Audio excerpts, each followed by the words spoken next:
Então, eu sou a Márcia, da Jesuscope, estou lá há uns 2 anos e moro em Atibaia, sou viúva, tenho 3 filhos e 6 netos, mas netos tudo grande já. Então, e tenho estado cerca de uns 40 anos ou mais ensinando e me dedicando realmente ao estudo bíblico, mas eu sou uma simples dona de casa, não tenho seminário e tudo foi realmente através de livros, conferências e muito estudo e foi interessante, foi bem interessante. E é um prazer, é um privilégio, embora mais de 40 anos falando, é impressionante isso, como as borboletas não saem do estômago quando eu começo a falar. Por quê? Porque eu estou falando para aquilo que é o mais precioso para Deus. Não podemos brincar com isso, né? Que são os filhos dele. E que o Senhor realmente tenha misericórdia e nos encha do Espírito, que só saia o que o Senhor tem dado, e que vocês tenham a mente aberta e a crítica também, né? Que tudo tem que ser checado na palavra, eu sempre falo isso, e que a gente realmente tenha um tempo de proveito para o reino de Deus. Que eu invoco realmente o Espírito Santo sobre nós e para dar um entendimento que nenhum homem é capaz de dar. A gente passa a letra, mas é o Espírito que passa a vida da letra, que dá vida para essa letra, né? Então, o Gustavo pediu para eu estar falando sobre um assunto que eu nunca falei, assim, de ensino, que é sobre discipulado. Tenho discipulado, porque hoje vocês vão ver que é impossível ficar fora desse ministério, é impossível, igreja, não tem como. Vocês vão entender bem hoje. Todo mundo aqui tem que ser discípulo e discipulador. E nós vamos ver isso bem claro hoje na Bíblia, né? Mas eu começo falando para um grupo que eu nunca falei, sem fazer uma recordação do cristianismo em si. Então, eu sei que vocês sabem, mas é sempre bom dar uma geral nisso aí, né? A expressão cristianismo vem de Cristo, claro, e os seguidores de Cristo são os cristãos. E no início do cristianismo, eu gosto sempre de lembrar isso para mim. Gente, eu quero falar uma coisa. Primeiro, eu que sou ensinada quando eu estou preparando, isso é fatal. E aí eu posso passar. E sempre Deus está renovando e me mostrando que precisa muito ainda na minha vida. Então, no início do cristianismo, não havia nenhuma dúvida sobre quem se tornava cristão. Nenhuma dúvida para o mundo. Era evidente que abraçar o cristianismo implicava um convite para o sofrimento, né? A gente pode ler aqui no livro de Atos, principalmente, você vai acompanhar o início, a gênesis da igreja, e a gente vê como era difícil, mas como era glorioso para os cristãos, né? Daquele início. Por exemplo, aqui em 2 Timóteo 3:12, fala assim, na verdade, todos os que querem viver piedosamente em Cristo serão perseguidos. Piedosamente, uma tradução prática é viver de acordo com a palavra. É uma tradução prática da palavra eusebeia, né? Que é o bom culto. Mas hoje está confuso isso. Por quê? Porque está invertido. E eu estou falando de um modo geral, eu não conheço nenhuma de vocês, falo muito para mim, só o Gustavo, né? Mas eu estou falando o que está realmente acontecendo, né? Houve uma inversão nesse chamado, né? Hoje, em muitos lugares, o chamado ao cristianismo é o chamado para entrar por uma porta muito larga, que leva para uma estrada muito confortável, sem problemas. E as pessoas, muitas vezes, são atraídas. E Deus é tão maravilhoso e misericordioso que ele até usa isso. Elas são atraídas por promessas de milagres, de consertos financeiros, familiares, restauração, arrumar um casamento. E, às vezes, a pessoa é atraída para resolver o seu problema, né? Então, é diferente do início do cristianismo, que é a origem de tudo, né? E essa prática faz a inversão que eu falo, coloca o cristão no centro e Deus, Jesus, vem para servir, né? Então, todos os nossos caprichos, as nossas vontades, a gente pede para que o gênio da lâmpada resolva.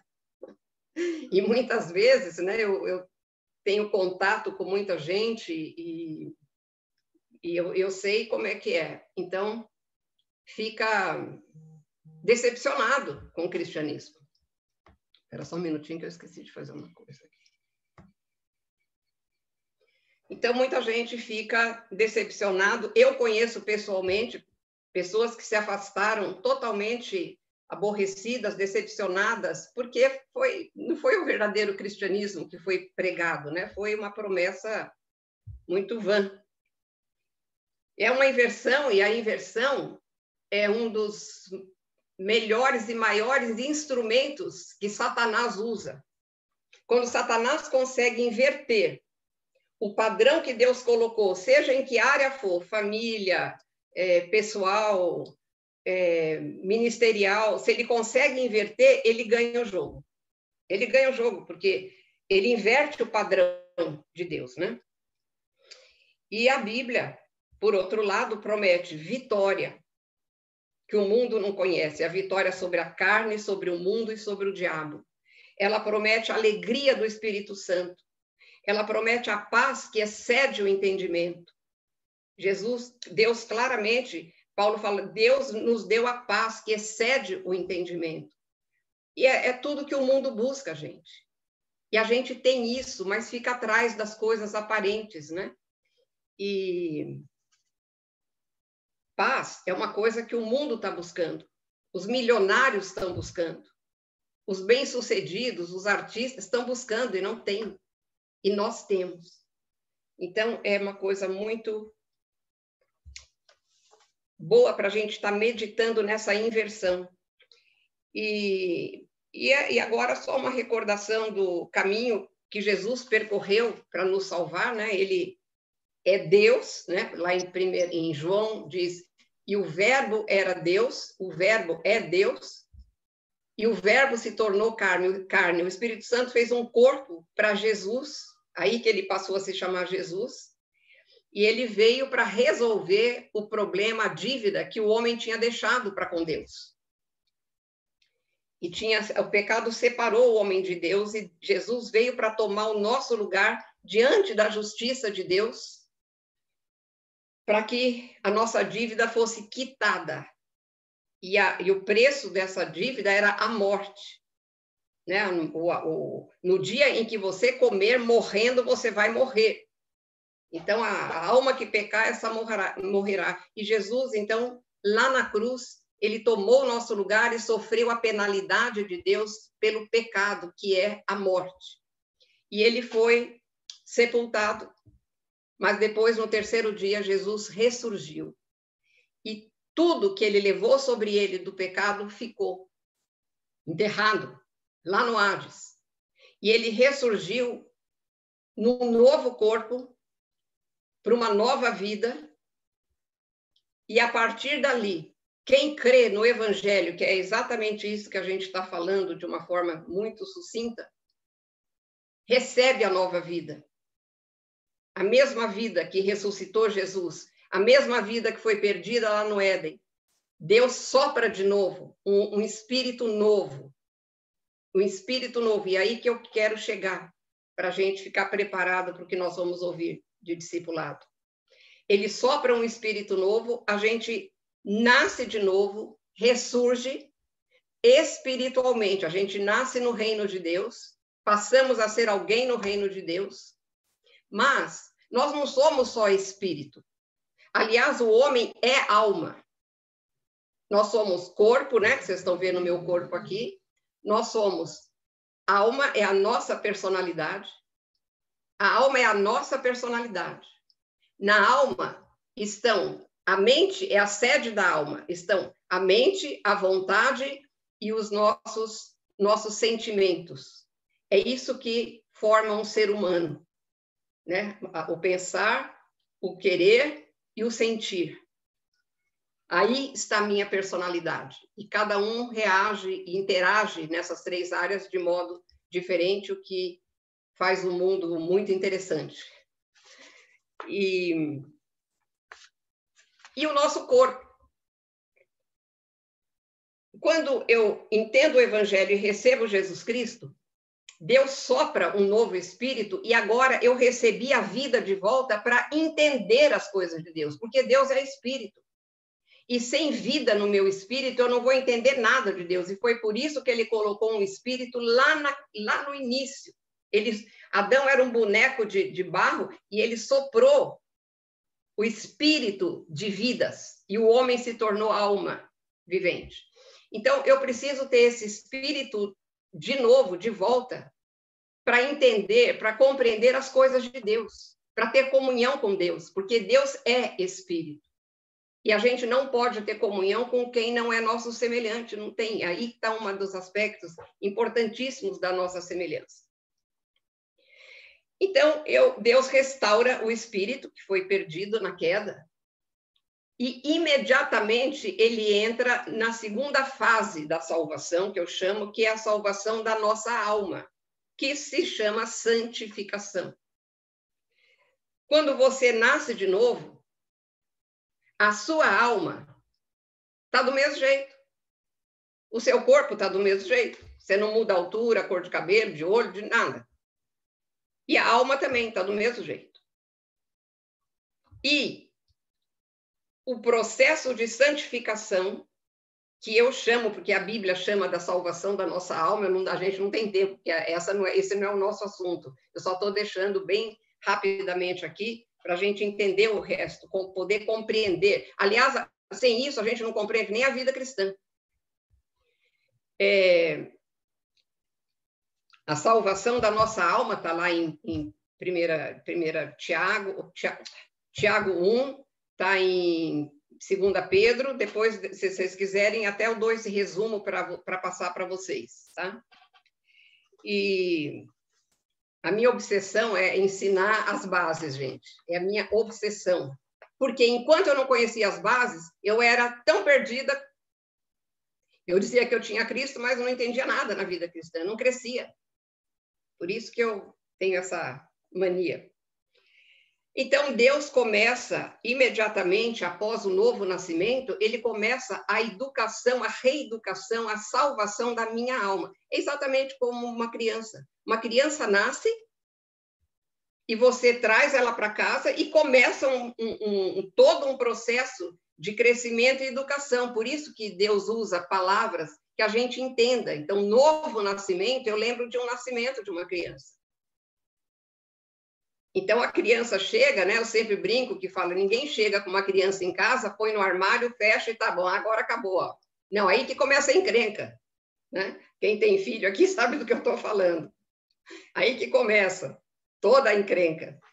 Né? A filha já olhou para a mãe ali.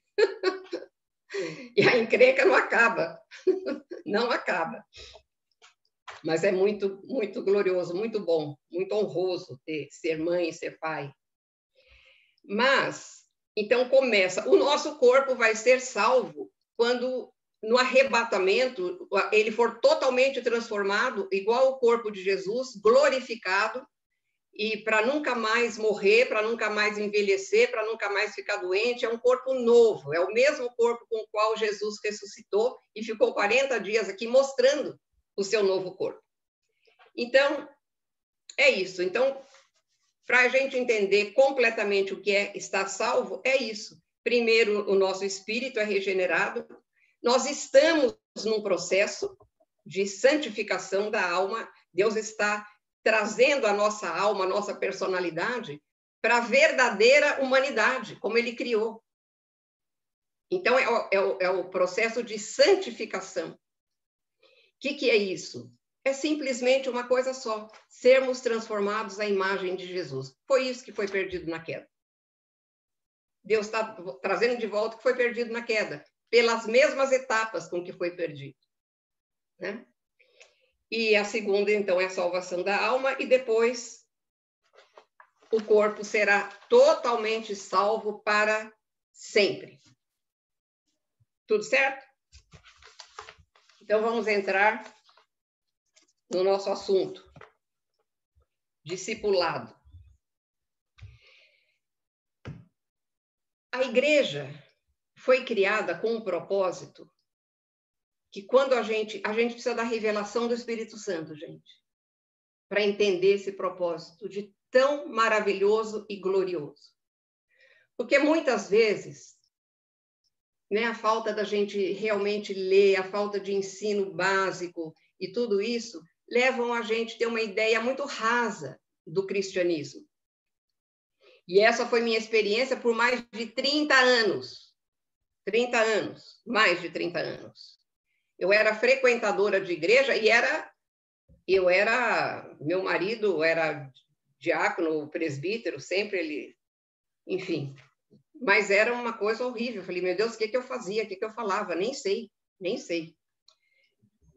Mas a igreja tem um propósito. O propósito de Deus para a igreja é simplesmente aumentar a família dele. Sabe, eu sempre digo, Deus não criou a terra e pôs uns hominhos, umas mulherzinhas para enfeitar a terra. Não. Ele criou o ser humano como ele não criou mais nada dentro da sua criação. Ele criou o ser humano, a imagem e semelhança dele, para aumentar a família dele através de Jesus Cristo, o Filho.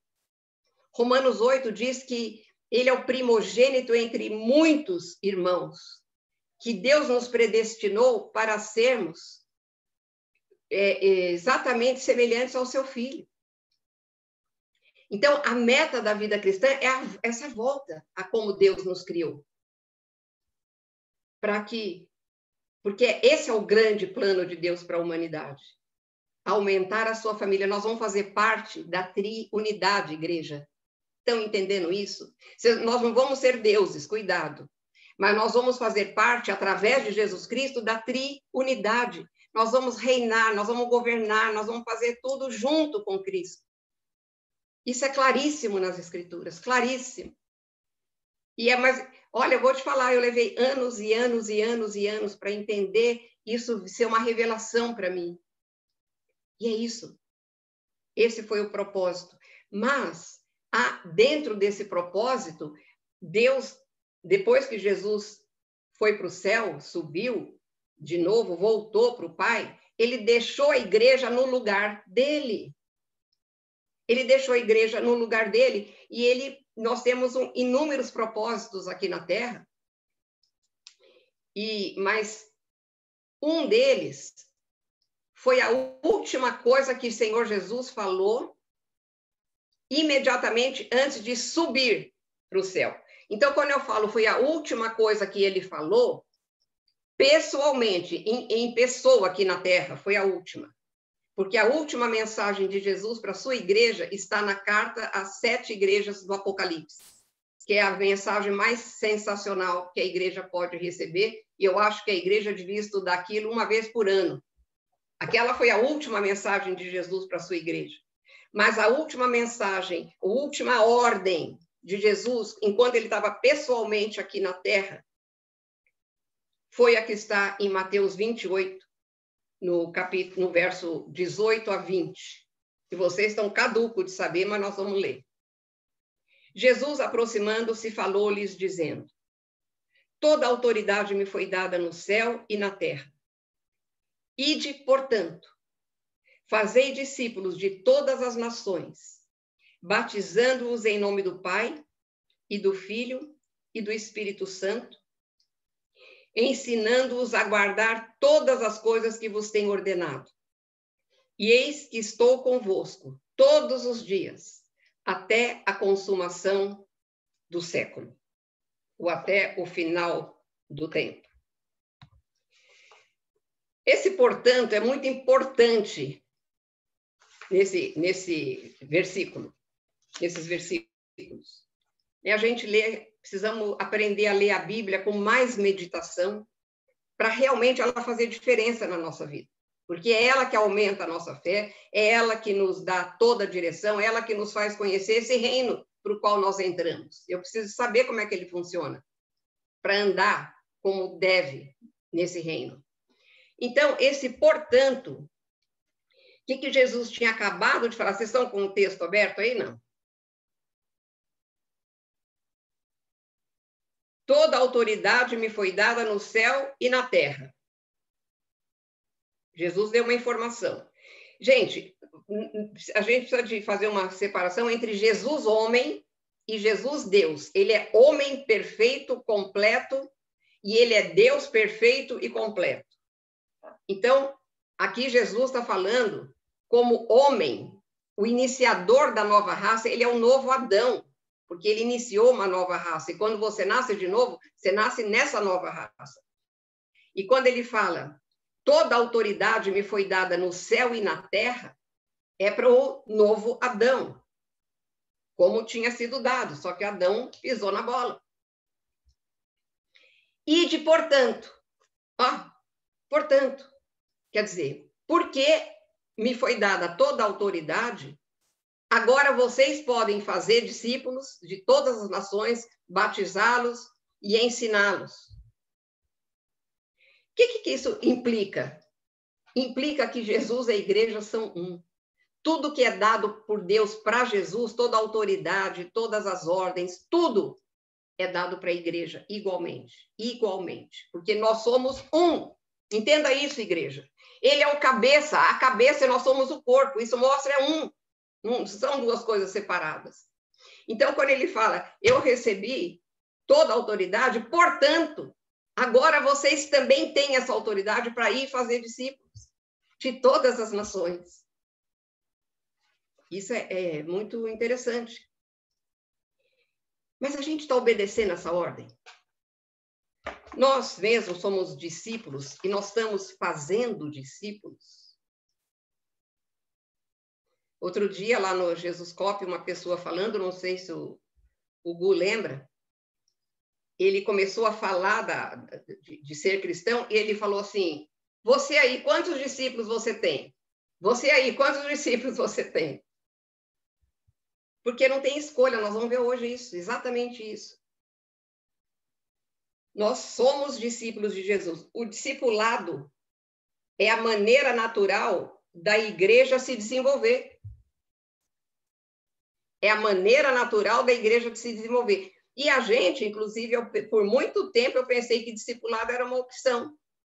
Que eu tinha até que ter alguma coisa mais, assim, especial para discipular uma pessoa, né? Como? Eu vou discipulando assim, né? E o evangelho tem que ser espalhado através do discipulado. E está nesse versículo aqui. Muito, muito claro. Mas a gente tem pulado essa etapa. E a tragédia da igreja, é a gente pular o discipulado. E a gente pula o discipulado e vai para os programas. E vai, sabe, eu acho que eu estando indo, que eu vou no culto, que eu vou na reunião de oração, que eu vou na reunião da célula, que eu faço isso, eu leio a Bíblia todos os dias, eu proclamo que eu creio em Jesus, tá certo, tá tudo ticado, tá tudo bom. Isso também faz parte, mas não é isso. Isso não é tudo sobre o que é ser cristão, de jeito nenhum. A gente não pode pular a etapa do discipulado. E o discipulado, vamos ler de novo esse versículo, vocês estão com a Bíblia aberta aí, né? Vê se está escrito assim. Jesus aproximando falou, ide, portanto, e salvem as pessoas de todas as nações. É assim? Não. Porque salvação e discípulo não tem diferença. Ser salvo e ser discípulo não tem diferença, é uma coisa só. Quando você e eu nascemos de novo, automaticamente nos tornamos discípulos de Jesus. É automático. Quando Jesus chamou os seus discípulos, eles já eram chamados de discípulos. Né? Depois eu vou falar sobre o chamado, né? Mas ser discípulo e ser salvo não são coisas separadas. Quando a gente é salvo, automaticamente entenda isso, e que eu entenda isso de uma vez para sempre também. E como que faz discípulos? Fala assim, ide, portanto, é interessante que esse ide, um parênteses aqui, eu sou um perigo no ensino, viu, gente? Não deixa eu desviar, não, viu, Gustavo? Pode puxar minha orelha para trás. Mas eu tenho que fazer esse parênteses aqui. Esse ide, que está no imperativo, não é imperativo no original. No original é indo. É um gerúndio, é indo, quer dizer, ao viver aqui, indo na minha vida, agora vem o imperativo, fazei discípulos. Agora é imperativo. E todo imperativo, igreja, todo imperativo do Novo Testamento é um mandamento.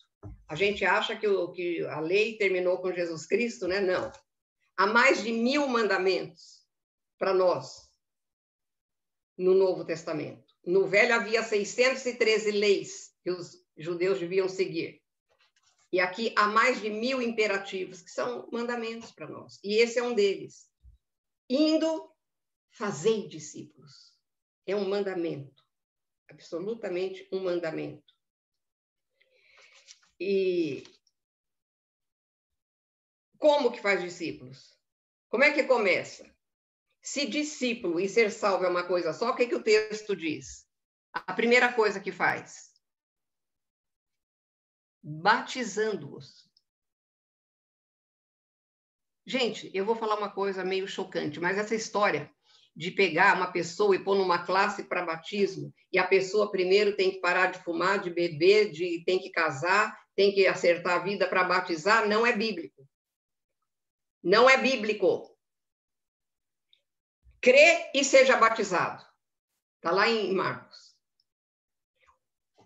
Primeira evangelização da igreja que Pedro fez no dia de Pentecostes.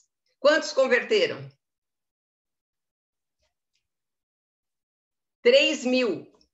E a Bíblia diz que no mesmo dia eles foram batizados. Será que deu tempo de perguntar? Você fuma? Você bebe? Você transa, não sei das quantas? Você faz? Não. Eles foram batizados, é a primeira obediência. A primeira obediência. Então, e aqui está falando, tá confirmando isso. Batizando-os em nome do Pai, do Filho e do Espírito Santo, ensinando-os a guardar. Aqui está o discipulado. Mas eles, então, já está falando, fazei discípulos. Quer dizer, a salvação já implica num discipulado. Nós somos responsáveis, quando a gente evangeliza alguém, nós somos responsáveis por aquele alguém, para discipular. Se você está numa viagem, se você está não sei aonde, alguém recebeu Jesus, você tem que procurar alguém e entregar aquela pessoa para ela ser discipulada. Eu sei que são termos ideais e que isso na prática é difícil, mas nós temos que caminhar para aí, irmãos, porque senão não acontece nada nunca, porque a gente sempre vai ter essa desculpa. Ah, mas não é assim também, né? Tudo a gente fala, mas não é assim também. É assim sim. E a gente tem que pedir para o Senhor nos dar, prover recursos para que a palavra dele seja totalmente cumprida por aqueles que se chamam pelo seu nome, né? E por muito tempo, os cristãos não eram chamados de cristãos. Isso aconteceu lá em Antioquia, tá? No capítulo 11 de Atos, verso 17. Mas por muitos anos, pode ler os evangelhos e o livro de Atos, que é a fundação da igreja, eles eram chamados do quê? Discípulos. Toda vez, pode pegar os evangelhos e Atos, discípulos. Eles não eram chamados de cristãos, eram discípulos. Reuniram os discípulos, é sempre discípulo. E então, o chamado de Jesus é para que a gente o siga, para que ande com ele, aprendendo o seu modo de viver. Como? Pelo discipulado. Jesus não vem pessoalmente para cada pessoa que nasce de novo e fala, agora, filha, eu vou fazer que nem eu fiz com os primeiros discípulos.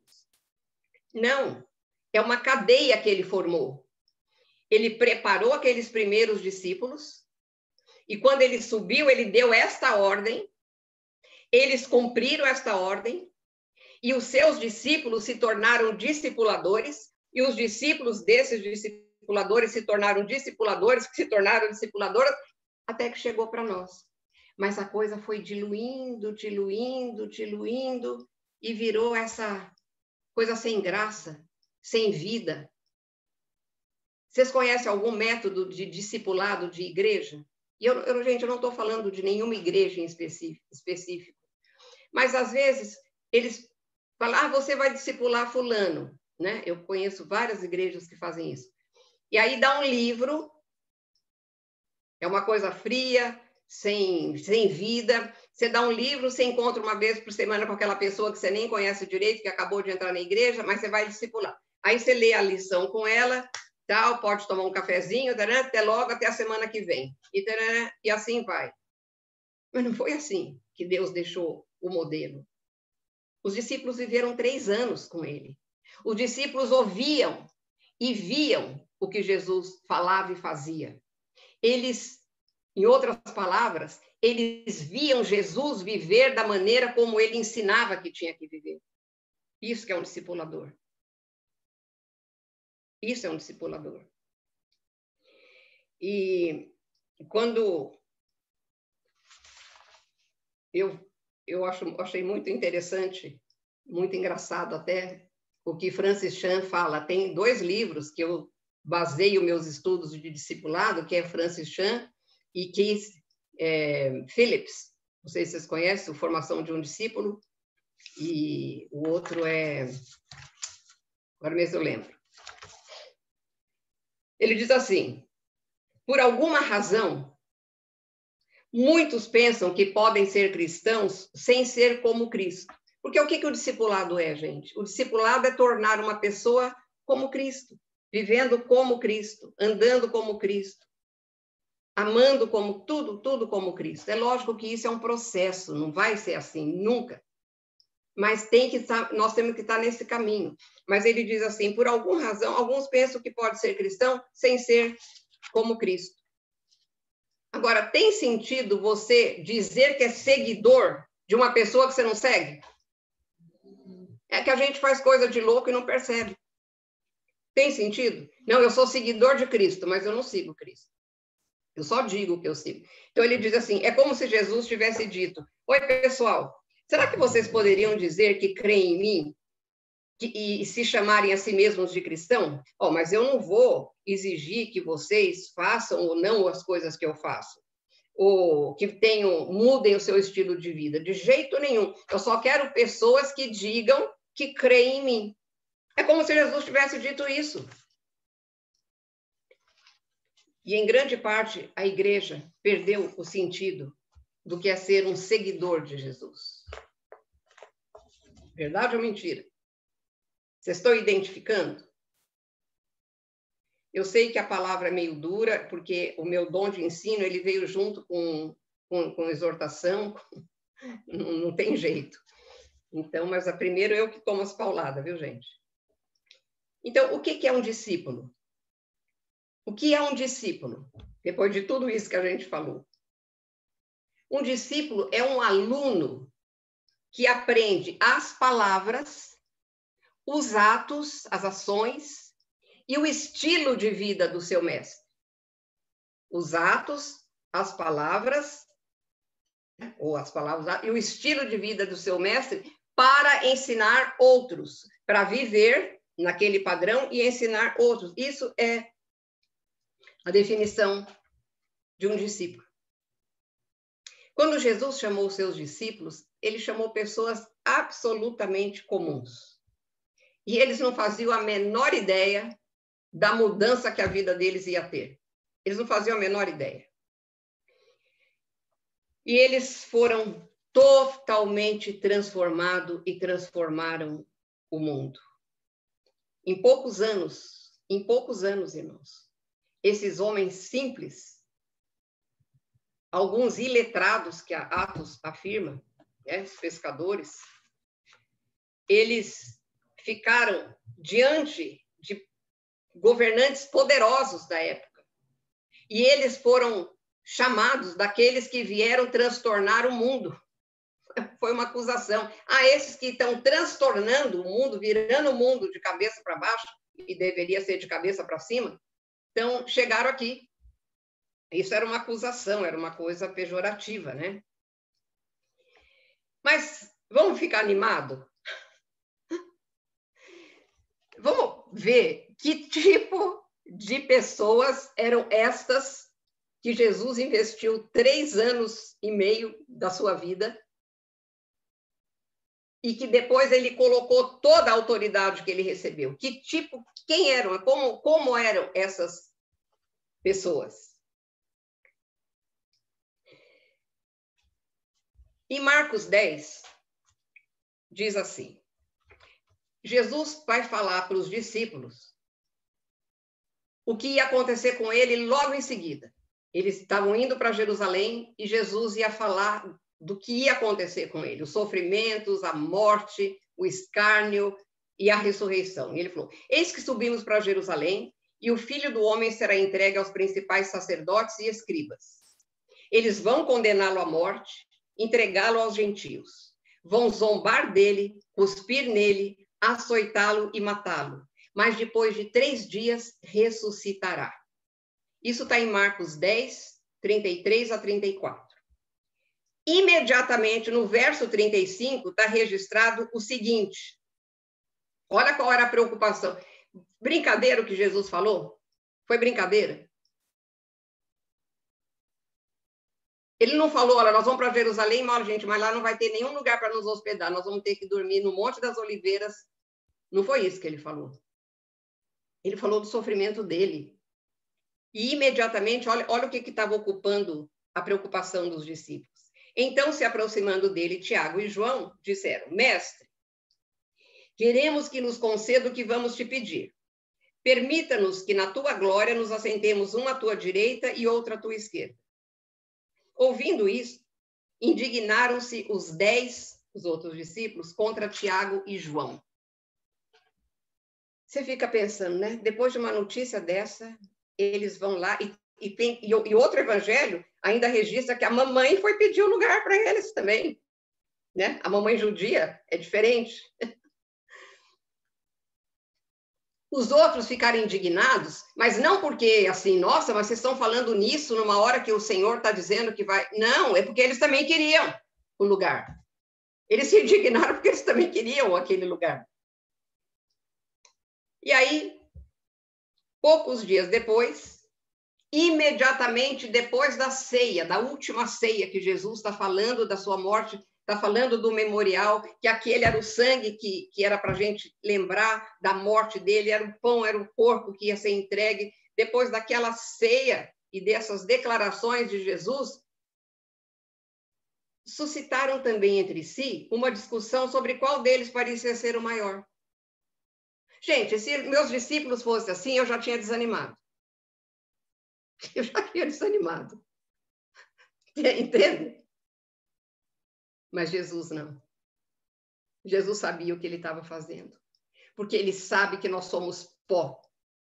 E são pessoas assim que ele chama para serem discípulos e discipuladores. Depois, o Pedro, né? Só para a gente ver que tipo de pessoa eles eram. Pedro, Jesus falou que ia morrer. Ele falou, não, eu não abandono o Senhor por nada. Onde o Senhor for, eu morro pelo Senhor. O que aconteceu? Negou Jesus 3 vezes e na última com palavrão. Sabia que na última vez que alguém chegou, você também estava no meio. Ele começou a praguejar. mas ele se arrependeu e a história não é essa que a gente quer, mas só para vocês verem que tipo. Agora, o pessoal fala de Pedro, nossa, negou Jesus. E cadê os outros? Ele foi o único que teve coragem de seguir e entrar na casa do sumo sacerdote, sentar lá no meio. Os outros, a Bíblia diz, fugiram. Então, são pessoas assim que Jesus chamou e que ele chama. Porque se ele fosse procurar outro tipo, ele não encontraria nunca. Nunca. Mas é para a gente lembrar, porque a gente acha, porque lê a história deles na Bíblia, né? São grandes heróis, mas são grandes heróis porque o Espírito dentro deles fazia com que Jesus vivia e não eles. É isso que tem que acontecer. Todos eram medrosos, eram covardes. Olha, no dia da ressurreição mesmo, olha onde que eles estavam. Ao cair da tarde daquele dia, o primeiro da semana, trancadas as portas da casa onde estavam os discípulos, com medo dos judeus, eles estavam trancados com medo. Negaram, fugiram, trancados com medo, estavam só pensando neles, qual a posição que eu vou ter nesse reino que ele está falando que é tão maravilhoso, então eu quero ter um lugarzão lá. Não. Essas pessoas, Jesus colocou toda a autoridade sobre elas, nesse grupo. E como isso nos encoraja. Sabe por quê, igreja? Entenda isso. Não é a nossa competência, não é a nossa formação, não é a nossa sabedoria, não é o nosso conhecimento, não é a nossa coragem, não é a nossa força, não é o nosso poder. É a competência de Jesus. Eles ainda não tinham recebido a competência de Jesus, porque isso aconteceu em Atos 2. Mas sempre que um discípulo é chamado, é assim, até que a gente seja revestido de poder. Então, esse é o ponto central sobre ser discípulo de Jesus. Não sou eu o que eu faço para Jesus, é o que eu deixo, o que eu permito Jesus fazer através de mim, pelo poder do Espírito. Então, isso tira totalmente o nosso receio de fracasso disso. Se a gente tem receio de fracasso e disso, daquilo, é o orgulho que ainda está. Somos nós fazendo a obra de Deus e não Cristo em nós. E é uma luta isso. É diária. Não é uma questão de imitar Jesus, é de deixar ele viver a vida através de nós. Tudo entendido até aqui? Tudo certo? Então, há dois componentes, há duas coisas que compõem, que são essenciais no discipulado, para que a gente se torne um discípulo de verdade. O primeiro, a nossa morte, a morte de si mesmo. E o segundo, reprodução.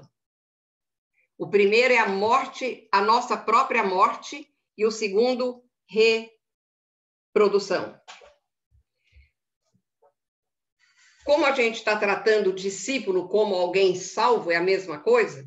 Quem você foi salvo, você já é discípulo de Jesus. O chamado para a verdadeira vida cristã, então, para o discipulado, é para morrer. É uma entrega total. Esse é o chamado da vida cristã. Querem ver? Em Lucas 9, 23 e 24, Jesus faz um convite muito direto, reto, simples, sem complicação, impossível de não entender. Ele diz assim, dizia a todos, se alguém quer vir após mim, e isso é um discípulo, a si mesmo se negue, dia a dia tome a sua cruz e siga-me. Porque quem quiser salvar a sua vida, perdê-la-á. Quem perder a vida por minha causa, esse a salvará. Lembra, eu sempre estou lembrando por que a gente está lendo essas coisas. Nós estamos entendendo como um discípulo, o que tem basicamente num discípulo, é a morte dele mesmo e reprodução. E aqui nós estamos falando da ordem de Jesus geral, mas todos somos discípulos. Quem quer vir após mim, tome a sua... Dia a dia, preste atenção. Tome a sua cruz e siga-me. E eu quero fazer uma exortação muito forte aqui. Cruz não é o problema que você está passando. Cruz não é o seu marido que te trai, que te humilha, ou a mulher que não te respeita, ou o filho que está nas drogas há 15 anos e acabou com os teus bens, ou o câncer. Não é, isso não é cruz. Cruz só fala de uma coisa, gente. A gente tem que prestar atenção no que significa as palavras bíblicas. O que acontecia numa cruz? Eu pergunto para vocês. O que acontecia numa cruz? No tempo dos romanos, quando alguém via um condenado passando com a sua cruz, o que ia acontecer? Morte. Morte. Na cruz só acontece uma coisa, é morte. Era uma penalidade de morte. Então, cruz, aqui está falando de eu morrer. Mas eu morrer numa cruz de madeira, assim, fisicamente, óbvio que não é. Então, o que é? O que tem que morrer? Tá, o segredo, vamos dizer assim, está na palavra, pois quem quiser salvar a sua vida. Essa palavra vida vai perder. E quem perder a vida, essa palavra não é a palavra vida, bios, normalmente usada para vida biológica. E nem a vida de Deus, que é zoe. É a palavra psuque, é a vida da alma. Psuque no grego significa alma, é de onde vem psiquiatra, psíquico, etc. É a alma, é a morte da minha alma. Então, é a morte. Para eu ser discípulo de Jesus, eu preciso morrer. E morrer aonde? Para a minha vontade, para a minha mente, minha maneira de pensar, para o meu querer. Não tem espaço para dois depois que você recebe Jesus como Senhor. Não tem. Ou eu continuo o Senhor ou ele. E para isso acontecer, um Senhor tem que morrer. E sou eu. Eu morro para as minhas vontades. De verdade, eu morro para a minha maneira de pensar. Eu morro para os meus sentimentos. Porque é isso que nos prende nesse mundo, igreja. É isso que nos prende nesse mundo. Por isso que Jesus fala, o apóstolo, inspirado pelo Espírito, fala, não ameis o mundo nem as coisas do mundo, porque nós amamos. A verdade é que a minha alma ama as coisas do mundo. A verdade é que a minha alma, ela quer continuar no comando. Ela é comodista. Ela gosta de fazer como ela quer. Ela é controladora. E isso tem que morrer. Aqui Jesus está falando que não tem outra forma de mudar a não ser morrer. Romanos 12, 1 e 2. Rogo-vos, pelas misericórdias de Deus, que apresenteis o vosso corpo como sacrifício vivo. Porque a maravilha é que não é para você morrer e ficar morta ou morto. Você morre naquela área e ressuscita com a vida de Jesus. Exatamente o que Jesus fez. Ele morreu e ressuscitou. Isso acontece com o nosso espírito, estava morto e ressuscita com o sopro de Deus. A minha alma, ela precisa morrer nessas áreas para ressuscitar com a vida de Deus. Não é uma morte mórbida, horrorosa, não, é uma alegria. No enterro não é para falar meus pêsames, é aleluia, até que enfim morreu. Para! É aleluia! Morreu! Essa é a vitória. Essa é a vitória. Quem quiser salvar a sua vida vai perder a sua alma. Mas quem perder a sua alma quer dizer, deixa morrer. Por minha causa, esse vai salvar. Jesus não deixa a menor dúvida, gente. Nós é que somos tardios para entender. Jesus não manipula, ele não enfeita. Vocês viram alguma atração aqui extra para a gente ir para a cruz? Não venha porque depois eu vou servir. Não. É ou não é? Não enfeita o convite. Ele fala reto, direto, é uma ordem. É uma ordem. Jesus nunca implorou. Leia a Bíblia, os evangelhos, e veja se você vê Jesus implorando para alguém segui-lo. Quando ele convidava, o convite de Pedro e de André, fala, imediatamente eles deixaram as redes e seguiram. Imediatamente o seguiram. Os 12 apóstolos fizeram isso. Seguiram. Inclusive Judas, né? Certo. Não está escrito, mas seguiu.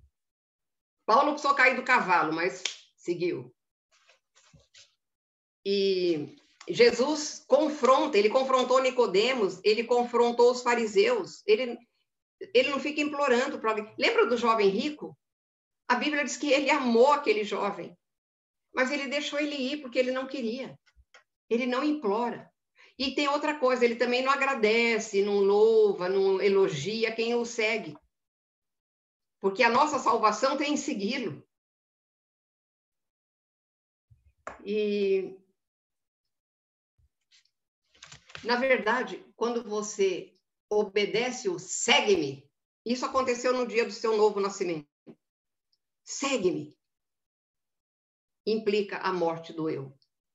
Isso está nas Escrituras, não é o nosso assunto, está nas Escrituras inteiras. Você vai lá em Romanos 6, você vai em Romanos 7, 8, está lá.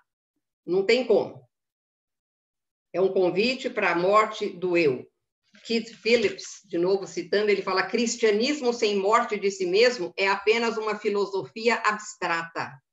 É um cristianismo sem Cristo. Porque não há santificação sem a morte do meu eu. Para eu seguir a Jesus, eu tenho que estar sendo santificado. Agora, isso não acontece de uma vez. Eu vou morrer e pronto. Não, são áreas, por isso que é dia a dia. Dia a dia. Na verdade, a salvação é apenas uma porta para outro estilo de vida. E não é a vida que a gente chama de feliz aqui, ou a vida que não vai para o inferno. A principal razão para eu passar pela porta da salvação é glorificar a Deus. E para eu glorificar a Deus, eu tenho que parar de me glorificar. Glorificar significa, quando fala a glória de Deus vinha sobre o tabernáculo, lá no Velho Testamento, significava a presença de Deus descia ali. Era a prova da presença de Deus.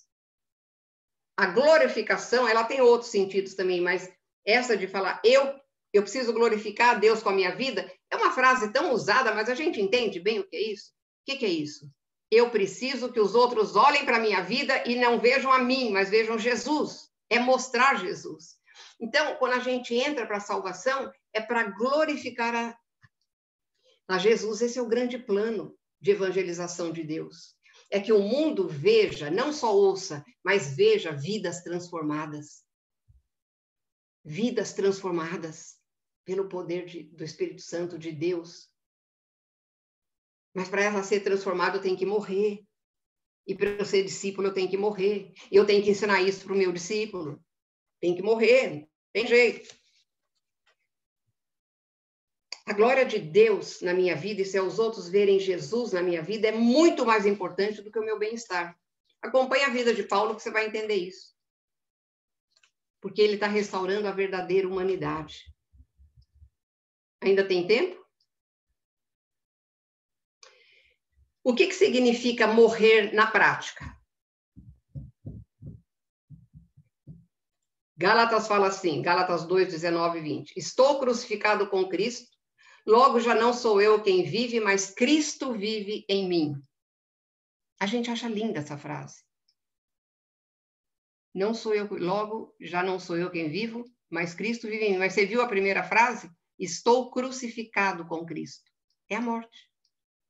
E os que estão em Cristo, Gálatas 5 fala, em Cristo Jesus, crucificaram a carne com as suas paixões e concupiscências.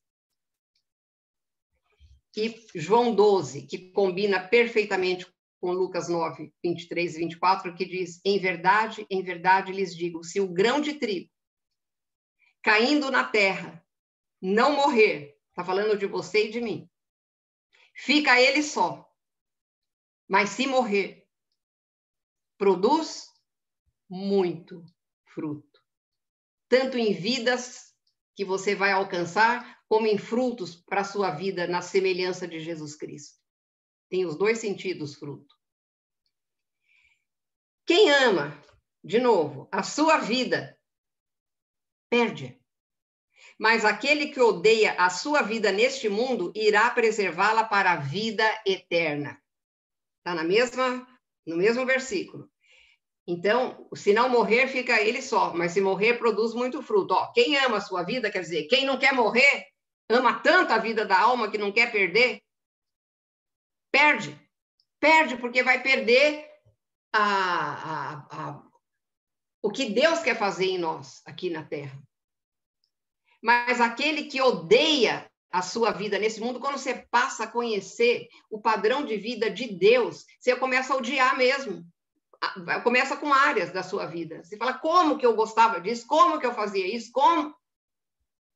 Nesse mundo irá preservá-la para a vida eterna, porque vai ter transformação. Não, eu odeio a minha vida, pode matar, morre. E aí surge a vida de Jesus, naquele lugar, que vai trazer alegria, que vai trazer paz, que vai trazer o amor, que vai trazer todo o fruto do Espírito. Então, quando você recebeu Jesus na sua vida, e eu recebi Jesus na minha vida, nós o recebemos como Senhor. Igreja, o que eu estou dizendo é que tanto o discipulado, quanto essa preparação na nossa vida de discípulo e de discipulador, ela não tem uma opção. Ah, mas eu vou preferir outro método. Não, Jesus entrou na nossa vida como Senhor. É outro engano. Quando você lê lá em Romanos 10, como se entra para a salvação, não tem a palavra nem Salvador ali. Fala assim, se receberes a Jesus como Senhor em teu coração e creres que Deus o ressuscitou dos mortos, serás salvo. Como Senhor, ele entra como Senhor. E para um Senhor, qual a única resposta? Sim, Senhor. Sim, Senhor. Não tem outra resposta. Ou nós somos hipócritas. Eu sou hipócrita muitas vezes. Eu chamo Jesus de Senhor, mas eu não falo sim, Senhor, para ele em muitas áreas. Mas eu tenho suplicado, igreja, ao Espírito Santo todo dia. Eu agonizo. De manhã, falo, Senhor, limpa, mata, eu entrego. Eu quero que Jesus seja o Senhor absoluto da minha vida. Chega de ser religioso e de estar contente com isso. Me dá convicção do teu Espírito. Então, é Deus que tem o plano, a agenda e a direção para a nossa vida. É Ele. Não há meio termo. Ou Ele é o Senhor e obedecemos a Ele, ou Ele não é. Eu vou chamar Ele de Senhor, mas... E viver como eu quero? É mentira que Ele é meu Senhor, é só da boca para fora. E Ele quer que a gente tome a cruz para segui-lo, porque é aí que está a solução do problema. Eu vou morrendo naquelas áreas. Então, não tem mais luta. Quando eu morro numa área que estava em oposição a Deus, em rebelião a Deus, brigando com Deus, e ressurge a vida de Deus, aquilo se torna normal eu fazer para Deus do jeito dele. É a maior glória. A maior solução maravilhosa que Deus deu foi essa morte da alma. E reprodução, né? Essa morte está ligada à reprodução, né? Nós lemos lá em João 12 que se não morrer, fica ele só, mas se morrer, produz fruto. É quando eu morro, é que eu reproduzo. Entendem? É quando eu morro, é que eu reproduzo. A gente não é um fim em si mesmo. Nunca, ninguém aqui no reino de Deus que se converte é um fim em si mesmo. Todo discípulo faz parte de um processo. Ele faz parte de um processo.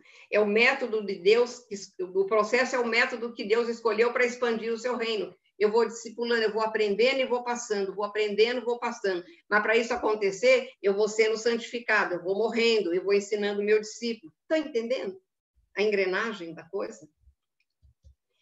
O discipulador tem que ser responsável por seu discípulo até que ele esteja maduro para reproduzir.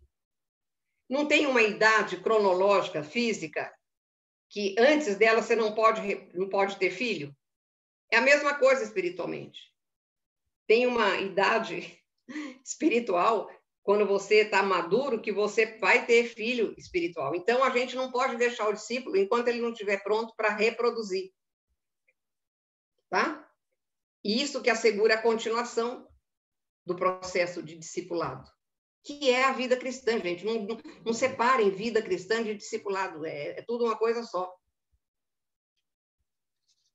Então, por exemplo, o discipulado não pode ser separado de um senso de paternidade responsável, né? Paulo falava que ele era o pai espiritual dos coríntios, ele era o pai espiritual dos Gálatas, de Timóteo, de Onésimo, ele assumia, ele falava, nós temos que ser assim também, ser bem claro, ser nítido. E o padrão das escrituras é o discipulado de 4 gerações, isso está lá em Timóteo, 2 Timóteo 2:2, ele fala, né, que Paulo ensinou, eu não vou ler porque a gente está meio com pouco tempo, ali está implícito que Paulo ensinou Timóteo, Timóteo vai ensinar homens fiéis que vão ensinar a outros. Então, essa é a cadeia, é o padrão das gerações de discípulos. E quando a gente vê o aluno do nosso aluno ensinando o outro, discipulando o outro, a gente sabe que discipulou. Discipular não é você pegar uma pessoa, um grupinho e vai, não, já discipulei, já acabei o material que eu tinha que dar. Não, você tem que ver eles discipulando. É muito sério, gente, não é brincadeira. É muito sério. Então, resumindo, estou quase acabando. Eu vou falar que nem aqueles pastores, né? Vamos ler este último versículo, aí depois ler mais 10. Mas não.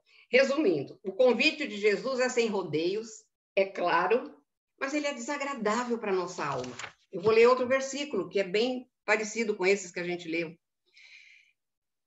Grandes multidões o acompanhavam, e ele, voltando-se, lhes disse: se alguém vem a mim e não aborrece a seu pai, e mãe, e mulher, e filhos, e irmãos, e irmãs, e ainda a sua própria vida, não pode ser meu discípulo. E qualquer que não tomar a sua cruz e vier após mim, não pode ser meu discípulo. Ponto. O Espírito Santo tem que tratar muito conosco. Mas quem não aborrece... Esse negócio de aborrecer pai, mãe, mulher, filhos, irmãs, irmãs, não está dizendo para você abandoná-los. Mas nenhum desses personagens da nossa vida podem tomar o lugar de Deus. É isso que Jesus está falando. Porque às vezes a gente faz de deuses, nosso pai, nosso cônjuge, nossa mãe, nosso irmão. A gente faz. E deixa Jesus em segundo plano. É isso que ele está falando aqui. Isso está em Lucas 14, de 25 a 27. Então, o chamado de Jesus, na verdade, é: venha morrer comigo. Conforme-se com a morte dele na cruz. Está lá escrito, mandamento. E quando ele faz esse convite para morrer comigo, se a minha resposta for de fé, eu vou dizer sim, vai seguir o quê? Obediência, discipulado, morte de si mesmo e reprodução. É isso. A resposta implica isso.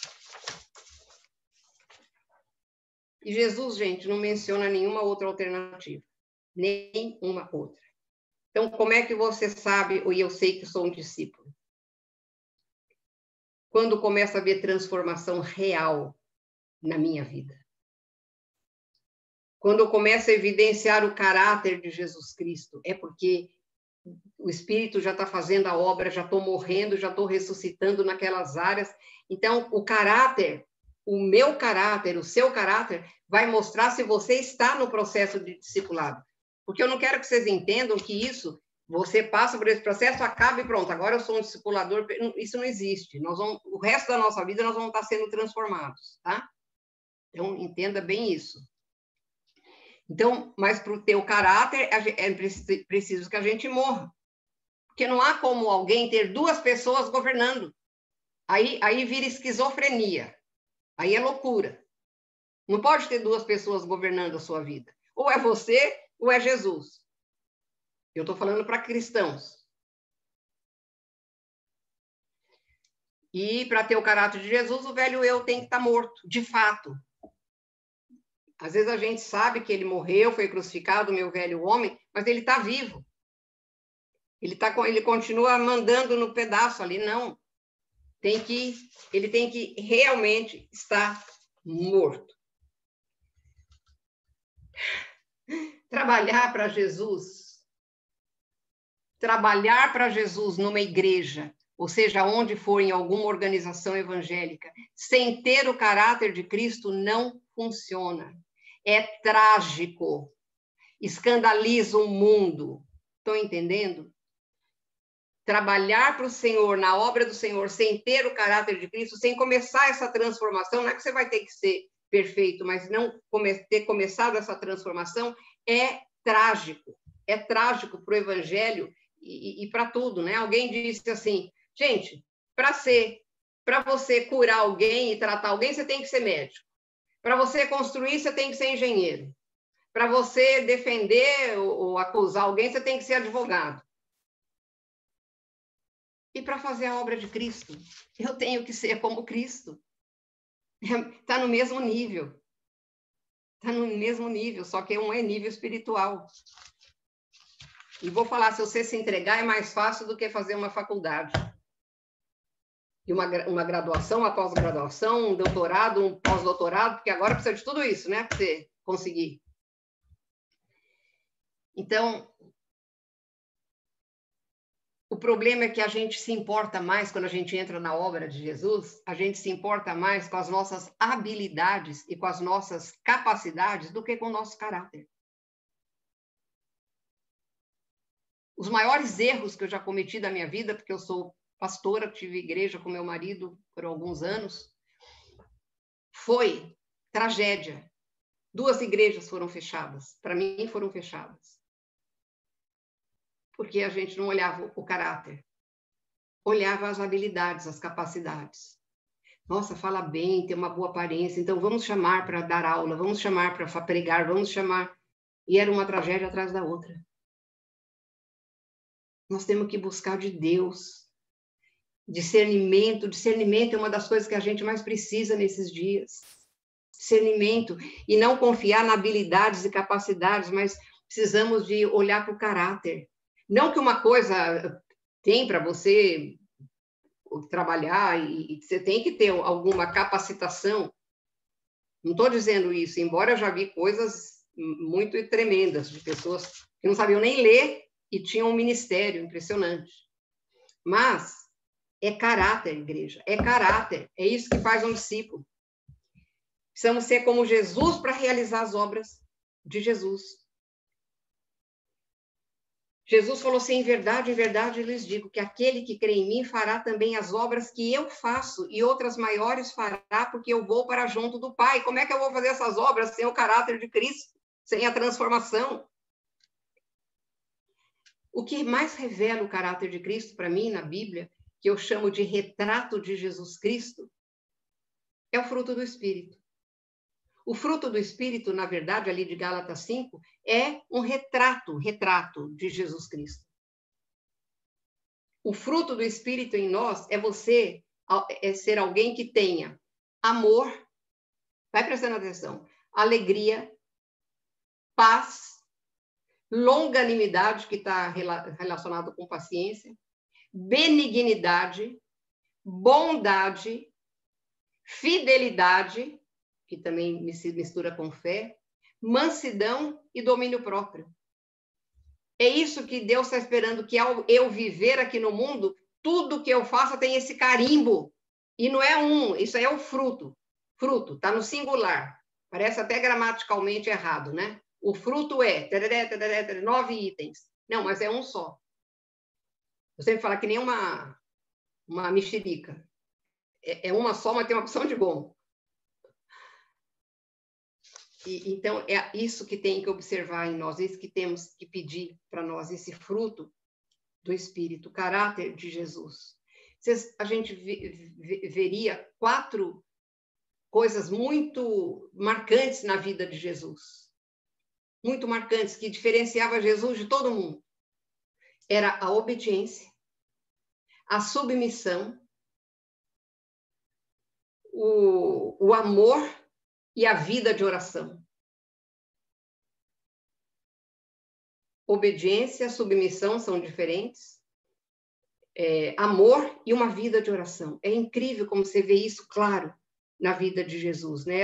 Era essa relação do Pai com ele, tinha isso aí. A força de Jesus vinha dessa dependência de Deus, em obediência, em submissão, em amor. Ele era amor. E a oração, né? Ele, tudo ele diz, eu não digo nada que eu não ouço o Pai dizer, eu não faço nada que eu não vejo o Pai fazer. Dependência total. Mas, encerrando mesmo, depois só vou dar uns passos práticos, mas o caráter de Cristo vem a nós, o Espírito tem liberdade em mim, em você, de começar a trabalhar isso, de fazer essa diferença, essa morte, quando você realmente toma uma posição. A nossa parte é tomada de posição, é uma disposição. O que é uma disposição de deixar Deus fazer? Disposição é um exercício da minha vontade. Senhor, eu quero. Todo dia eu falo para o Senhor, Senhor, eu quero. Eu não consigo, eu não tenho poder, eu não tenho força, só o Senhor que tem. Quando eu tenho é porque é o Senhor em mim. Mas eu quero. Ele quer ouvir isso de você. A sua posição tomada. Eu quero. Eu quero. Eu quero. E eu sei que em mim não tem nada. Eu preciso do teu filho vivendo em mim. E eu quero isso também. Eu quero isso com tudo, Senhor. Com tudo. É a sua disposição colocada nas mãos de Deus. Toda transformação é realizada por Deus através do Espírito Santo. E Ele quer que nós sejamos conformes à imagem do seu Filho. Esse é o resumo da vida cristã. Vida cristã não é para você trabalhar aqui, ali, ler, ir na igreja, orar. Não. Vida cristã, isso tudo são instrumentos para ter a transformação. Se não tiver tendo transformação, não é. É uma vida religiosa, de programas. Então, a principal ocupação de um discípulo é que seu caráter seja construído, seja reproduzido. O caráter dele, de Cristo, seja reproduzido em outras pessoas através do discipulado. Vem para ele e ele passa para o seu discípulo. Eu vou só falar de alguns passos práticos para um discipulador. Ensine o que você aprendeu. Isto é, passe adiante o que você sabe e pratica. Não passe nada que você não pratica. Você não pode levar ninguém a um lugar que você nunca foi. Ensine o que você conhece e pratica. Isso são ideais, irmãos. E nós temos que caminhar para eles. Embora a gente vai cair, a gente vai errar, mas o Senhor perdoa, começa tudo de novo, aí cai de novo, perdoa, mas a tua intenção, a tua vontade tem que estar ali. Entendem o que eu estou falando? Não, senão a gente desanima, né? E partilhe, não partilhe só informação. Você pega, vou te ensinar isso. Partilhe a vida. Discipulado é relacional, totalmente relacional. Partilhe a vida. Convivendo que nós ensinamos não só com as palavras, mas com ações, com a nossa vida. Então, é absolutamente necessário que discípulo e discipulador tenham uma amizade, um relacionamento. Talvez você precise, no início, não ensinar nada. Encontros regulares, encontros frequentes, e você se tornar amigo. E você vai vendo quais as dificuldades, você vai... Sabe, não é assim, 1, 2, 3, olha, vim aqui para te discipular. Atenção, abra a Bíblia, trouxe meu livrinho. Não. Começa uma amizade com aquela pessoa. Sabe, tem dia que né, eu tenho um grupinho de meninas aqui que me procuraram, que queriam, o ideal é de 1 em 1, mas, e tem dia que a gente dá muita risada, tem dia que a gente chora, tem um ensino desse tamanho, sabe, mas vai transformando, é diferente. Precisa de ter um relacionamento real com o seu discípulo, não uma coisa fria, uma aulinha. A aula você pega, vai lá nessa aula, daqui está dando, vê uma live disso, uma live daquilo, tem live para tudo, mas discipulado não tem. Precisamos ter esse relacionamento com os nossos discípulos e, se você é discípulo, com seu discipulador, né? E deixa que a palavra nos transforme. Isso é importantíssimo. Sabe, mostra, uma das coisas importantes para você fazer com o seu discípulo é você se expor, falar dos seus erros, falar dos seus pecados, falar, sabe, não queira bancar o herói, que sabe tudo perfeito. Primeiro que é mentira, ninguém é assim. E desanima. Sabe, expõe os seus erros, expõe as suas dificuldades para ele. É maravilhoso isso. Ora junto, fala para ele orar por você, por isso, por aquilo. É muito bom. E não caia na armadilha de estudar a Bíblia sem fazer o que ela está mandando. Você vai estudar, e a gente não vai fazer tudo de uma vez que está mais... Tenha isso no seu coração, eu quero ser assim, eu quero ser assim. Tenha o hábito de ter um caderno. É maravilhoso você anotar quando Deus fala com você, quando você vê alguma coisa que, não, isso aqui está ruim na minha vida, eu quero fazer. É maravilhoso você fazer isso. Tenha um caderno para anotar as coisas que Deus te fala, ou que não te fala, ou a sua dificuldade. Anota tudo. E antes de sair ensinando outros a serem discípulos, você precisa examinar se você é realmente um discípulo de Jesus. E outra coisa importante, o discipulador deve sinceramente desejar que o seu discípulo o supere, que seja ainda mais consagrado, mais comprometido, mais talentoso, mais equipado. Torcer pelo seu discípulo. Torcer pelo seu discípulo. Lá dentro, o Espírito Santo fazer com que você queira que ele seja muito melhor que você. O que não é natural para a nossa alma. Não é. Você quer sempre ser a estrela da coisa. Eu não tenho isso, sabe, gente? Mas eu ouvi dizer que é assim, tá? É a coisa mais difícil de combater, irmãs. É difícil. Mas o Espírito quer isso. E quando você sabe que você não tem competência e entrega para ele, fica fácil. Há uma transformação. Amém? Amém. Irmã Márcia, tenho perguntas e constatações. É o seguinte, você falou que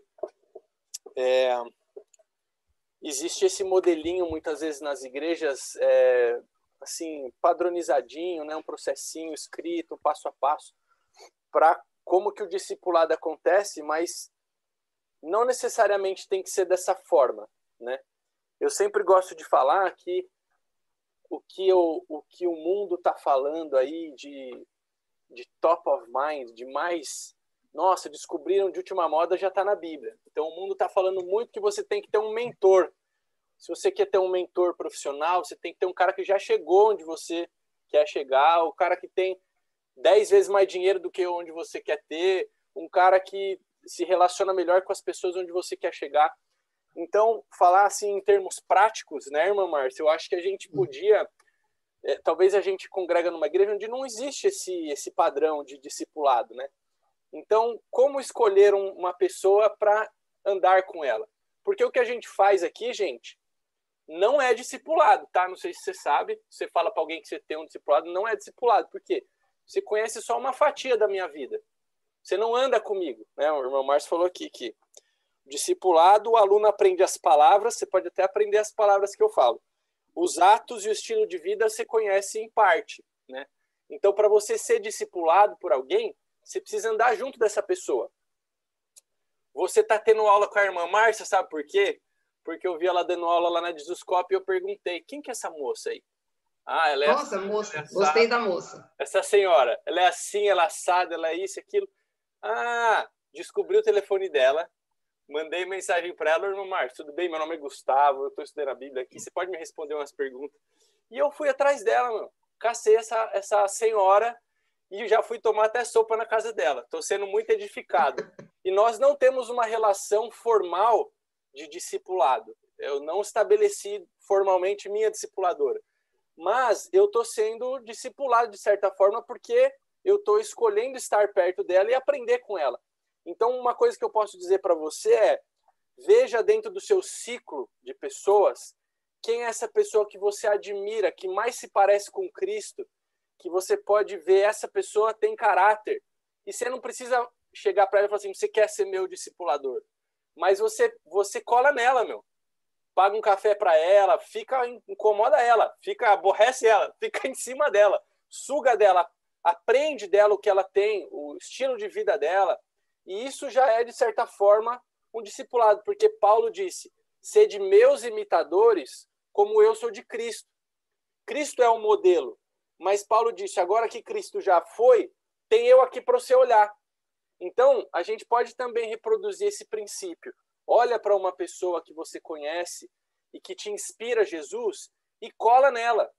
Ela vai ser o seu discipulador, de maneira prática falando, né, irmã Márcia? Faz sentido? Porque muitas vezes elas estão numa igreja que não existe esse processo formal de discipulado, mas a gente precisa colar numa pessoa espiritualmente melhor que a gente, mais desenvolta que a gente, para ser discipulado por ela, certo? Faz sentido? Total. E realmente, essa área, em grande parte das igrejas, tá bem, deixa a desejar mesmo, né? Mas é isso que você falou, começa a orar para o Senhor dar um discipulador, um mentor, e isso aí, tem que orar pela sua igreja, para que haja isso na igreja, né? Eu tenho lá na Jesuscope, a igreja cresceu de repente muito, e então está meio devasada essa parte aí também. E eu pego as pessoas que eu posso, né? E eu sei que Douglas e Val estão também discipulando pessoas para serem discipuladores, mas como cresceu muito, é uma coisa que está faltando absurdamente lá dentro. E precisa ter, a igreja precisa de ter isso. Então, a gente ora. O que eu tenho feito? Eu tenho orado para o Senhor prover, para o Senhor pôr no coração dos líderes essa necessidade de ter isso, de formar. Fala, Giz. Bom, a Márcia falou, né, que quando Jesus foi batizar, ele não perguntou se a pessoa bebia, se ela fumava, se ela fazia etc. de coisas, né? Então ele batizou. Tinha que batizar, né? O que você tá rindo, peludo? Quero ver na tela. Então, posso falar? Ver na tela, por quê? Para ficar assim. Então, tudo bem, né? Daí, ela fala também que nós temos que ter o fruto, né? Que é paciência, benignidade, fidelidade, amor, paz. E se a gente não tiver um fruto? No caso, eu não tenho um fruto, que é paciência. A gente deixa de ter a nossa salvação? Deixa de ter galardão? Não. Primeira pergunta que você fez, né? Eu sou um pavio. Oi? Então, assim, eu tenho todos ali quase. Benignidade, você falou que é o quê mesmo? Eu não falei. Depois eu falei que fidelidade estava ligado à fé, não, e que longanimidade estava ligado à paciência. Longanimidade está ligado à paciência. Então eu não tenho isso aí mesmo, eu não tenho paciência. Eu sou uma pessoa alegre, eu tenho paz. Você tem sim, porque mas paciência eu não tenho. Escuta, você tem sim. Fruto é te dado no momento que você nasce de novo. Tá faltando você manifestar. Você precisa, isso já está dentro de você, mas você precisa manifestar. Você precisa crescer nesse sentido, né? O fruto já está lá, só que ele tá pequenininho, né? Você precisa exercitar o suco, o fruto. Você quase não vê, né? Mas você precisa quase não vê esse fruto. Gislene, quando aquele primeiro batismo de 3.000 pessoas, Jesus já tinha subido e foram os apóstolos que fizeram. Pedro pregou, evangelizou, 3.000 aceitaram, e aí eles batizaram 3.000 no dia. O que eu digo é porque, às vezes, as pessoas ficam esperando a santificação, começar uma santificação na vida da pessoa, para então ser batizada. E isso eu só disse que não é bíblico. A Bíblia, todo mundo que era... Todos, pode ler Atos, Você vai ver, eles criam e eram batizados. O que demorou mais tempo foi Paulo, porque ele ficou cego e levou 3 dias, mas quando ele chegou na casa de Ananias, ele foi imediatamente batizado. Então, crê e seja batizado. Essa é a ordem. Então, eu estou falando só que, às vezes, eu sei, o cuidado das igrejas é para não batizar pessoas que não nasceram de novo, entendeu? Então, eles têm esse cuidado de ficar observando, ter classe de batismo. Eu, quando faço batismo, e eu faço, às vezes, aqui na minha casa mesmo, eu tenho uma preparação. São 2 aulas que eu dou. A última foi a minha sobrinha, que queria muito, eu mandei para ela online, ela estudou tudo, veio para entender o que está acontecendo. Porque o batismo é o primeiro ato de obediência. Crê e seja batizado. Aí começa a santificação. Você não tem que ser santificada para depois de batizado. Por que eu estou falando isso? Simplesmente porque é assim a ordem bíblica. Eu não tenho nada com isso. É o que eu vejo que é a ordem bíblica.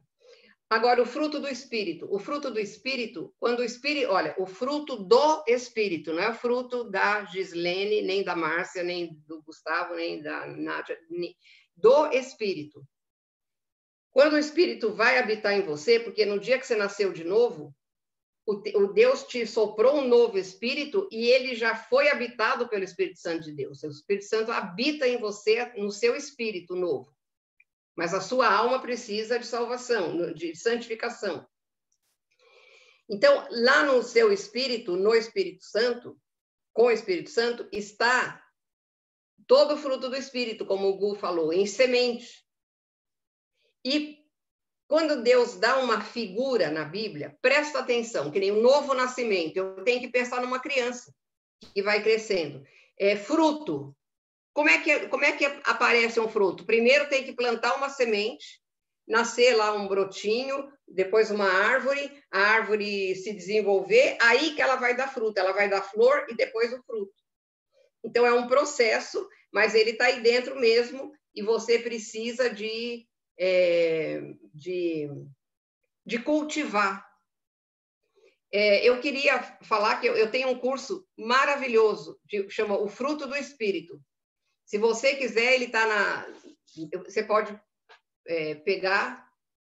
É muito bom mesmo.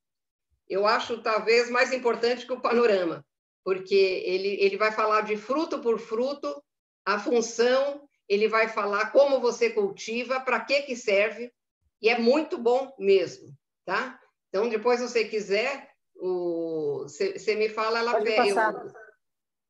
eu passo para você. Está na nuvem, então é só você baixar. Tá bom. O link, é muito bom. Tá. Vai te ajudar muito. Obrigada. Eu, às vezes, fico ouvindo ele, assim, porque é bom, faz bem para mim.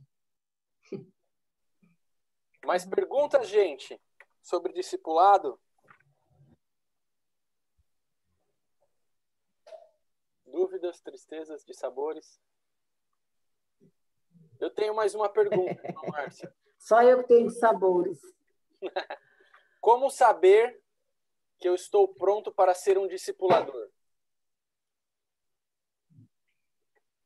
Então, eu falei que você, observando o seu discípulo, quando ele estiver mais maduro, é difícil falar quando tiver esta e esta característica. Mas como tudo no Evangelho e na nossa vida espiritual tem que ser guiado pelo Espírito. Então, o Espírito vai te mostrar, você vai perceber, e tem outra coisa que acontece é muito comum.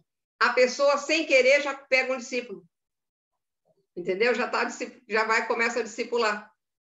Sem querer, aí começa a perguntar para você, etc. e tal. Então, não tem, assim, uma característica que, a partir disso aqui, mas o Senhor sabe, e quanto mais cedo, melhor, porque vai partilhando o que ela aprendeu, o que está vivendo, mesmo que seja pouquinho. Porque se esperar formar, pegar o diploma, não tem diploma de discípulo.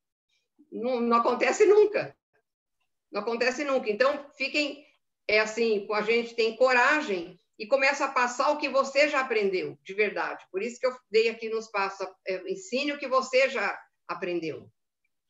Pouquinho, mas vai passando. Porque esse é o método, gente. Nós temos que orar para isso ser consertado na nossa igreja, na igreja em geral, né? Amém. É isso que está faltando, isso é a tragédia. Nádia, vai falar alguma coisa? Nossa, que banquete, que banquete, que coisa maravilhosa. Nossa, eu estou encantada. Márcia, será que você é a Márcia que tanto falam há muitos anos, que você dava ensino todas as sextas-feiras, às 3 horas da tarde? E tinha a Tânia Martini, Rosângela. Nossa, eu ouço você, mas nunca calhou de dar certo dia de sexta-feira. Mas assim, na casa da Tânia, certo? Na Igreja Batista, quando eu estava lá. Falar de você, acho que 25 anos, sabia? Nossa! Acho que sim.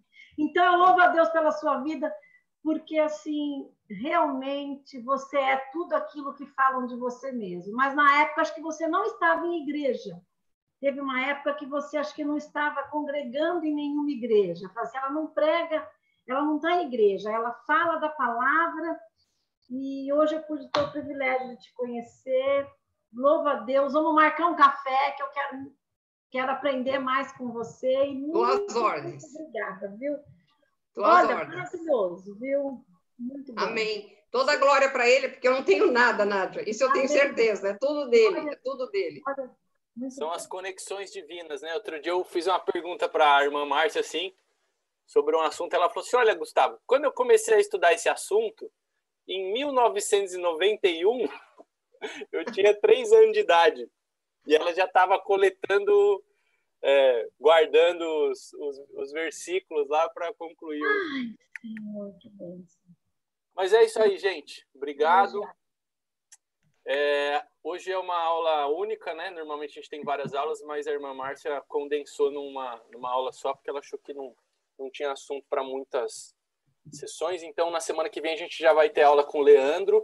É um professor que deu aula para mim sobre o assunto Ministério Prático, que a gente fica falando, mas vamos falar como é que a gente coloca essas coisas na prática.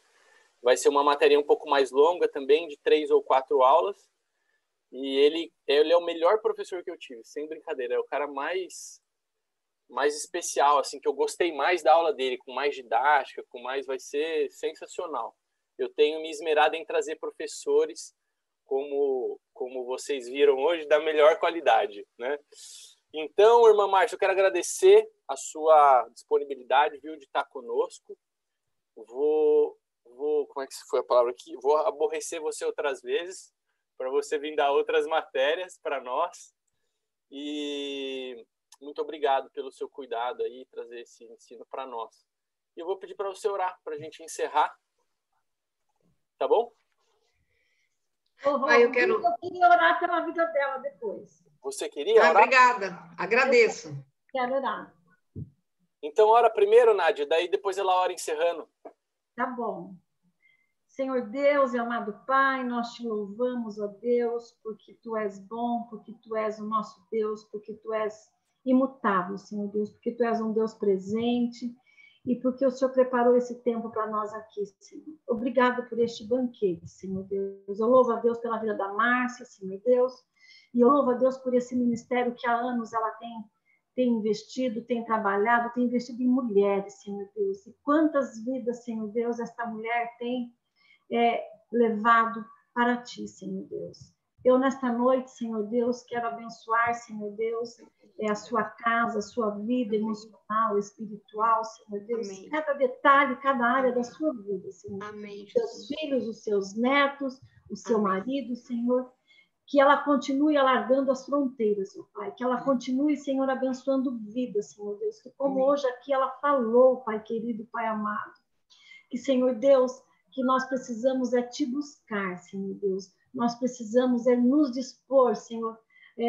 E aí o Senhor faz o restante, Pai. Nos molda, Senhor. Nos transforma, Senhor Deus. Porque nós temos sede de Ti, ó Pai querido.